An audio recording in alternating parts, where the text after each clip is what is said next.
ഭിന്നശേഷിക്കാരായ വിദ്യാർത്ഥികളോട് റെയിൽവേയുടെ അനാസ്ഥ. വിദ്യാർത്ഥികൾ ടിക്കറ്റ് എടുത്ത കോച്ച് അവസാന നിമിഷം ഒഴിവാക്കി. ഡൽഹിയിൽ നിന്ന് നാട്ടിലേക്ക് വരുന്ന കേരള എക്സ്പ്രസിലാണ് സംഭവം. റിപ്പബ്ലിക് ദിനാഘോഷത്തിൽ പങ്കെടുക്കാനാണ് ഭിന്നശേഷി വിദ്യാർത്ഥികൾ ഡൽഹിയിലെത്തിയത്. ഇൻക്ലൂസീവ് പാരന്റ്സ് അസോസിയേഷൻ എന്ന പൊതുവിദ്യാലയങ്ങളിൽ പഠിക്കുന്ന ഭിന്നശേഷിക്കാരായ വിദ്യാർത്ഥികളുടെ രക്ഷിതാക്കളുടെ സംഘടനയാണ് വിദ്യാർത്ഥികളുമായി ഡൽഹിയിൽ റിപ്പബ്ലിക് ദിനാഘോഷങ്ങളിൽ പങ്കെടുക്കാനെത്തിയത്. തിരിച്ച് കേരള എക്സ്പ്രസിൽ നേരത്തെ തന്നെ ടിക്കറ്റ് എടുത്തിരുന്നു. S10 എന്ന കോച്ചിലായിരുന്നു എല്ലാവരുടെയും ടിക്കറ്റ്. യാത്ര ചെയ്യാൻ സ്റ്റേഷനിലെത്തിയപ്പോൾ കേരള എക്സ്പ്രസിന് S10 എന്ന കോച്ചേ ഇല്ല. ഏറെ പ്രയാസപ്പെട്ട് മറ്റു കോച്ചുകളിലായാണ് ഇപ്പോൾ ഇവർ യാത്ര ചെയ്യുന്നത്. റെയിൽവേയിൽ പരാതി നൽകിയെങ്കിലും മറ്റു കോച്ചുകളിൽ സീറ്റ് ഉറപ്പാക്കിയിട്ടുണ്ടെന്നാണ് റെയിൽവേ മറുപടി നൽകിയത്. എന്നാൽ ഭിന്നശേഷിക്കാരായതുകൊണ്ട് തന്നെ കുട്ടികളും രക്ഷിതാക്കളും പല കോച്ചുകളിലാകുന്നത് വലിയ ബുദ്ധിമുട്ടുണ്ടാക്കുന്നുവെന്നാണ് ഇവർ പരാതിപ്പെടുന്നത്. 70 വയസ്സായ ഒരു സ്ത്രീയാണ്.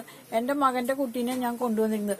അവന്റെ എല്ലാ സഹായത്തിനും ഞാൻ ഒപ്പം ഉണ്ടെങ്കിലേ അവന് ചെയ്യാൻ പറ്റുള്ളൂ. അത് ഒരേ സ്ഥലത്ത് സീറ്റ് കിട്ടിയില്ലെങ്കിൽ ഞങ്ങൾക്ക് വളരെ ബുദ്ധിമുട്ടാണ്. ഈ കുട്ടീനെ ബാത്റൂമിൽ കൊണ്ടുപോകാനും എന്തെങ്കിലും ചെയ്തു കൊടുക്കാനും എല്ലാത്തിനും. 26 പേരാണ് സംഘത്തിലുള്ളത്. റെയിൽവേയുടെ ഭാഗത്തുനിന്നുണ്ടായ കടുത്ത അനാസ്ഥയാണ് ഈ പ്രതിസന്ധിക്കിടയാക്കിയത്. PPJC media 1 Delhi.